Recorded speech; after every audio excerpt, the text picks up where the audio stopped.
Hi guys, என்ன பார்க்க போகிறோம் அப்படின்னா டுடே ஆஃப்டர்நூன் லஞ்சு தான் பார்க்க போகிறோம். வாங்க என்ன சாப்பாடுன்னு சொல்லிட்டு வீடியோக்குள்ளே போகலாம்.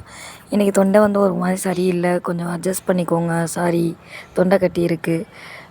எப்பயும் போல் ஒயிட் ரைஸ் தான் வடித்து வச்சாச்சு, சாப்பாடை வடித்து நிமித்தி வச்சாச்சு.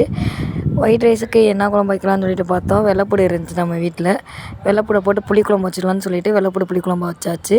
நல்லா பெரிய பெரிய வெள்ளைப்பூடு இருந்தனால வெள்ளைப்பூடு குழம்பு வந்து எங்கள் அம்மா டிஃப்ரெண்ட்டாக வேறு ட்ரை பண்ணியிருந்தாங்க. அது ஒரு வகையில் நல்லா தான் இருந்துச்சு. அது மட்டும் இல்லாமல் முட்டைக்கோஸ் இருக்கு இல்லையா, முட்டைக்கோஸ் வந்து ஃப்ரை பண்ணி வச்சுட்டாங்க, பொரிச்சு வச்சுட்டாங்க. ஒரு தட்டில் வந்து நம்ம ஒயிட் ரைஸ் போட்டு குழம்பு ஊற்றிட்டு 2 முறுக்கு முட்டைக்கோஸ் இதெல்லாம் வச்சு சாப்பிடும்போது அல்டிமேட்டாக இருந்துச்சு. இருந்தாலும் எனக்கு எங்கள் அம்மா வந்து எப்போயும் நார்மலாக குழம்பு வைப்பாங்க, புளிக்குழம்பு, அது வைக்கிறது தான் எனக்கு பிடிக்கும். அது என்னமோ இந்த வட்டம் டிஃப்ரெண்ட்டாக வச்சுருந்தாங்க. இது என்னமோ எனக்கு ஒரு மாதிரி டிஃப்ரெண்ட்டாக எனக்கு பிடிக்காத மணிக்கே இருந்துச்சு. ஓகே, ஒருக்கா சாப்பிட்லாம் அப்படின்னு சொல்லிட்டு கண்ணை மூடிட்டு சாப்பிட்டாச்சு. இன்றைக்கி சாப்பாடு வந்து ஒயிட் ரைஸு, வெள்ளைப்பூடு புளிக்குழம்பு, முட்டைக்கோஸ் பொரியல், முறுக்கு.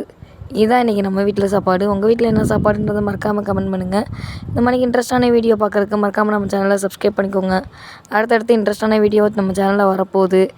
யார் யாருக்கு இந்த ஃபுட்டி விலாக் பிடிச்சிருக்கு அப்படின்றவங்க மற்ற சேனலுக்கு வந்து ஷேர் பண்ணுங்கள்.